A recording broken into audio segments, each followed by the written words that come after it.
अम्मा मेरे सामने बैठी नाजिश की तारीफों में जमीन आसमान के खलाबे मार रही थी और मैं खामोशी से लैपटॉप पर काम करती अम्मा की बातें सुन रहा था। नाजिश अम्मा की सहेली की बेटी थी। अम्मा सालों बाद आज किसी महफिल में अपनी सहेली से मिली थी और जब से वापस सुधर आई थी बस नाजिश की तारीफें कर रही थी और फिर आखिर में अम्मा अपनी असल बात पर पहुंची तो मैं चौंका। वो कहने लगी कि मैं नाजिश से तुम्हारा रिश्ता जोड़ने के बारे में सोच रही हूँ। मैंने हैरत से अम्मा को देखा और पूछा कि आज इतने सालों बाद वो आपको मिली है, ना ज्यादा ना जान ना पहचान, उनकी बेटी कैसी है आपको क्या पता? आपने तो सीधे शादी की बात ही कर दी। अम्मा कहने लगी मेरी दोस्त बहुत ही अच्छी और नेक सीरत है, यकीनन बेटी की तरबियत भी ऐसी ही की होगी। मुझे तो ऐसी ही बहू चाहिए। मैंने अम्मा से कहा कि देख लें, मुझे पढ़ी लिखी और काबिल लड़की चाहिए। आपको पता है कि मैंने डिग्री हासिल कर रखी है, इसीलिए मैं चाहता हूँ कि मेरी जिंदगी में ऐसी ही लड़की शामिल हो जो मेरी बातों को और मेरे मसालों को समझ सके। अनपढ़ और जाहिल लड़कियां तो शोहर के लिए सिर्फ मुसीबत ही खड़ी करती हैं। अम्मा कहने लगी तुम फिक्र ना करो, मैं रिश्ता लेकर जाऊंगी तो सारी मालूमात हासिल कर लूंगी। अम्मा ने मुझे अपना फोन निकाल कर नाजिश की तस्वीर दिखाई तो कुछ देर के लिए मैं खामोश हो गया। वो वाकई बहुत खूबसूरत थी। उसे देखकर मैं पलक झपकना भूल गया था और फिर अम्मा खुद ही रिश्ता लेकर चले गए। जब वापस लौटी तो उनके हाथ में मिठाई का डिब्बा था। कहने लगी मैंने तेरा रिश्ता पक्का कर दिया, वैसे भी तुझे नाजिश पसंद आ गई थी। मैंने कहा कि अम्मा देखने में तो अच्छी थी, लेकिन ये बताओ कि पढ़ी लिखी है या नहीं? ज्यादा नहीं तो ग्रेजुएशन तो कर रखा होगा। ये सुनकर अम्मा के चेहरे का रंग उतर गया। वो कहने लगी नहीं, बस बच्ची 8वीं पास है, हालात ठीक नहीं थे तो नहीं माँ अपनी बेटी को ज्यादा पढ़ा नहीं सकी। ये सुनकर मुझे बड़ा गुस्सा आया और मैंने अम्मा से कहा क्या जरूरत थी फिर रिश्ता पक्का करने की, मुझे शादी नहीं करनी है। अम्मा ने मेरे आगे हाथ जोड़ दिए, कहने लगी यतीम बच्ची है, सर पर बाप का साया भी नहीं है, तुझे उसकी पढ़ाई लिखाई से क्या करना है? वो आकर अपनी मोहब्बत और खिदमत से तेरा दिल जीत लेगी, उसकी किताबों को हमें चूल्हे में थोड़ी झोंकना है। अम्मा की ये पुराने जमाने की बातें सुनकर मेरा दिल जल कर राख हो गया था। लेकिन अम्मा अपनी मर्जी से रिश्ता पक्का कराई थी, इसीलिए अब इनकार की कोई गुंजाइश भी नहीं थी। मैं इकलौता बेटा था, अम्मा का सारा जोर मुझ पे चलता था। अम्मा ने बड़ा इमोशनल ब्लैकमेल किया और मुझे शादी के लिए राजी कर लिया। अम्मा की खुशी के लिए मैं राजी तो हो गया, लेकिन मैंने सोच लिया था कि मैं नाजिश के साथ कोई ताल्लुक कायम नहीं करूंगा। ताल्लुक तो दूर की बात, मैं उसे मुंह तक नहीं लगाऊंगा ताकि उसे अपनी औकात पता चल जाए, कब वो खुद ही मेरी जिंदगी से चले जाए। मुझे नाजिश जैसी लड़की किसी सूरत कबूल नहीं थी। शादी की रात में दोस्तों के साथ बाहर ही बातों में मसरूफ था। ये सारे वो दोस्त थे जिनके साथ मिलकर मैं एक कारोबार चलाता था कि जब ही अम्मा गुस्से में बाहर आई और कहने लगी आज की रात तो दोस्तों को रुखसत करो और बीवी के पास जाओ। ये सुनकर मेरे सारे ही दोस्त खिलखिलाने लगे। हाँ, हम सब ने एक के साथ तालीम हासिल की थी और फिर इकट्ठे ही कारोबार शुरू किया था। वो कहने लगी तेरी माँ ठीक ही तो कह रही है, चल जा अपनी नई नवेली दुल्हन को वक्त दे, वो कारोबारी बातें तो फिर होती रहेंगी, वैसे भी अब तू कुछ दिन आराम कर, कारोबार हम लोग खुद ही देख लेंगे।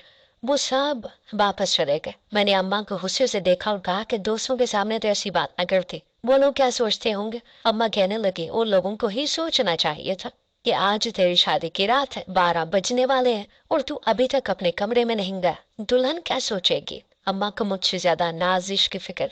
मैं दिल ही दिल में हंसा और सोचा कि ये तो उसे अब पता चलेगा कि मुझसे शादी करके उसने कितनी बड़ी गलती कर दी है। मैं कमरे में दाखिल हुआ तो नाजिश मोबाइल फोन पर किसी से बात कर रही थी। मुझे देखते ही बचोंगे, ना ही उसके चेहरे पर शर्माहट थी और ना ही खुशी की कोई आसार नजर आ रहे थे, बल्कि वो मुझे घबराई हुई लगी और फौरन ही वॉशरूम में घुस गई। मुझे लगा कि शायद वो मुझसे खौफजदा होगी क्योंकि मैं उसके लिए बिल्कुल अजनबी था।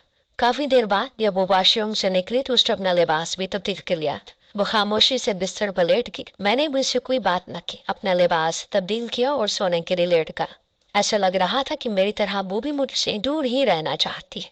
शायद ये पहली रात थी, इसीलिए वो डरी सहमी से थी और फिर कुछ ही देर में मुझे नींद लग गई। सुबह मेरी आंख खुली तो नाजिश कमरे में नहीं थी। मैंने यहाँ वहां देखा तो कमरे का दरवाजा हल्का सा खुला हुआ नजर आ गया, शायद वो बाहर चले गए थे।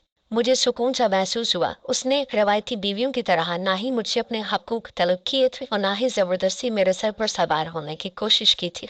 लेकिन मुझे क्या खबर थी तो उसकी यही बात मुझे उसकी तरफ माइल होने पर मजबूर कर देगी।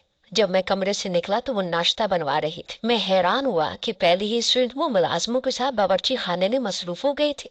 अम्मा कहने लगी देखो, अगर पढ़ी लिखी लड़की लाती तो वो हमारे ही सर पर बैठ जाती, नाजिश जैसी लड़की ही घर बसा सकती है, घर बसाने के लिए लड़की का पढ़ा लिखा होना जरूरी नहीं होता। मैंने अम्मा की बात को नजरअंदाज किया और अपने काम से घर से निकल पड़ा। मेरे अपने काम की छुट्टी करने का कोई इरादा नहीं था, क्योंकि एक छुट्टी पर मुझे लाखों डॉलर्स का नुकसान होता था। शाम को जब मैं घर लौटा तो नाजिश पूरी तरह तैयार थी, लेकिन मुझे देखकर उसने नजरें चुरा दी थी और अपने आप में मगन हो गई थी। मुझे ऐसा लगा कि जैसे मेरी तरह वो भी मुझसे दूर रहना चाहती। कुछ ही देर गुजरी थी कि उसका फोन बजने लगा। उसने परेशानी के आलम में अपना फोन उठाया और कमरे के दूसरे कोने पर रखे सोफे पर जाकर बैठ के बड़े धीमे लहजे में वो किसी से बात कर रही थी, और फिर अचानक ही वॉशरूम में चली गई। मैं हैरान हुआ कि किससे फोन पर बात करते हुए वो वॉशरूम में रह गई है। फिर मेरे दिल में ख्याल आया कि वो बस यहाँ चंद दिन ही की तो मेहमान है, फिर जो चाहे करती, फिर जिससे चाहे बात करे, मुझे फर्क नहीं पड़ता। चंद दिन बाद मैं खुद उसे फारिग कर दूंगा और अम्मा को समझा लूंगा। यही सोचकर मैंने अपने काम की तरफ ध्यान दिया और लैपटॉप पर मसरूफ हो गया। लेकिन अगले दिन जब मैं अपने काम से लौटा तो बिल्कुल ऐसा ही हुआ। नाजिश बहुत तैयार होकर बैठी थी, लेकिन मुझे देखकर उसने नजरें बदल ली थी, जैसे वो मुझसे नजरें मिलाना ही ना चाहती। और फिर उसका फोन आया तो वो धीरे धीरे बात करती हुई वॉशरूम में चले गई। उसका अंदाज बहुत चोरों वाला था और उसी बात ने मुझे चौंका दिया था। मैं सोचने लगा कि आखिर किसका फोन आता है जिससे बात करने के लिए उसे मुझसे दूर जाना पड़ता है। शायद वो किसी और ही कश्ती के मुसाफिर थी। मुझे उस पर शक होने लगा था, लेकिन मैंने किसी भी तरह से उस पर यह बात जाहिर नहीं होने दी। हमारी शादी को इसी तरह हफ्ता हो गया। ना ही मेरे और नाजिश के दरमियान खुलकर कोई बातचीत हुई और ना ही हम दोनों ने एक दूसरे से ताल्लुक इस्तवार करने की कोशिश की। हम दोनों एक छत के नीचे दो अजनबियों की तरह रह रहे थे। एक दोपहर में बहुत थका हुआ ऑफिस से लौटा तो मैंने नाजिश को अपने बिस्तर पर सोता हुआ पाया। मुझे बुखार की वजह से थकन का एहसास हो रहा था। मैंने सोचा कि नाजिश को उठाकर उसकी जगह पर भेज देता हूँ, क्योंकि मुझे अपनी जगह के बगैर नींद नहीं आती थी। यही सोच कर मैं उसके करीब गया तो मेरी नजर उसके हुस्न पर जम गई। उसका और मेरा निकाह हुआ था। ये वो ताल्लुक था जो खुद ब खुद मेरे दिल में उसके लिए जगह पैदा कर रहा था, और फिर उसकी खूबसूरती मुझे पिघला रही थी। मैंने हल्के से उसके बालों पर हाथ फेरा तो वो घबरा कर उठ बैठ के उसे जैसे एक करंट सा लगा था। मैं भी एकदम पीछे हटा उससे कहा कि मुझे जगह चाहिए। वो शर्मिंदा हुई और कहने लगी, माफ कर दे, मुझे गलती से नींद लग गई थी। ये कहकर वो फौरन कमरे से निकल गई, लेकिन जाते जाते वो मेरा सुकून भी अपने साथ ले गई थी। वो नींद में डूबी सुर्ख आंखों से जिस तरह शर्मिंदगी से मुझे देख रही थी और उसके लहजे में जो मिठास थी, मेरा दिल उसके पीछे ही चल पड़ा था। बिस्तर पर लेट कर मुझे नींद ही नहीं आई थी। मेरी सारी थकन दूर हो गई थी। मेरे जहन में अगर कुछ चल रहा था तो वो नाजिश का खूबसूरत चेहरा था। मैं सोचने लगा कि वो मेरी बीवी है, इतनी हसीन और जवान है। मेरी माँ को भी उससे कोई शिकायत नहीं, तो फिर क्यों ना मैं उसके साथ अपनी जिंदगी को आगे बढ़ा लूं। सच तो ये था कि वो मेरे दिल में उतर गई थी, और फिर उस दिन के बाद से मैंने नाजिश की गुर्बत हासिल करने की तमन्ना की। लेकिन अजीब बात थी कि अब जब मैं उसके करीब जाता तो वो खुद मुझे पीछे हटा दिया करती। कभी किसी बहाने से तो कभी किसी बहाने से वो मुझसे दूर हो जाती। अक्सर तो वो फोन पर बात करते वॉशरूम में चली जाती तो कभी कमरे से ही निकल जाती। ये सोचकर मुझे गुस्सा आने लगा था। उसकी जिंदगी में कोई और मर्द शामिल है जिसके लिए वो मुझे ठुकरा रही है। अब क्योंकि मेरा दिल उसकी तरफ खींचने लगा था, इसीलिए ये बात मेरे बर्दाश्त से बाहर हो रही थी। मेरे निकाह में होते हुए वो कैसे किसी औरत से बात कर सकती।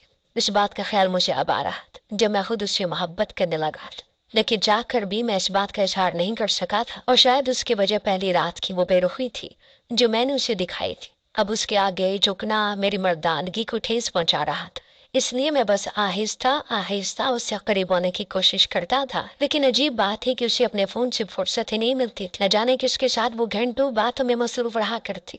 वो फिर मौका मिलते ही वॉशरूम में चली जाती। कभी कभी तो बात करते करते उसके चेहरे के तासुरात भी बदल जाते। वो बहुत घबराई हुई नजर आती। एक दिन जब मैं थका हारा घर लौटा तो वो फोन पर मसरूफ थी। जैसे ही उसकी नजर मुझ पर पड़ी तो उसके चेहरे का रंग पीला पड़ गया। जैसे मुझे देखकर वो खौफजदा हो गई। मैंने गुस्से में आगे बढ़कर उससे मोबाइल फोन छीन लिया। मैं जानना चाहता था कि वो कौन है जिसके लिए मेरी बीवी मुझे धोखा दे रही है।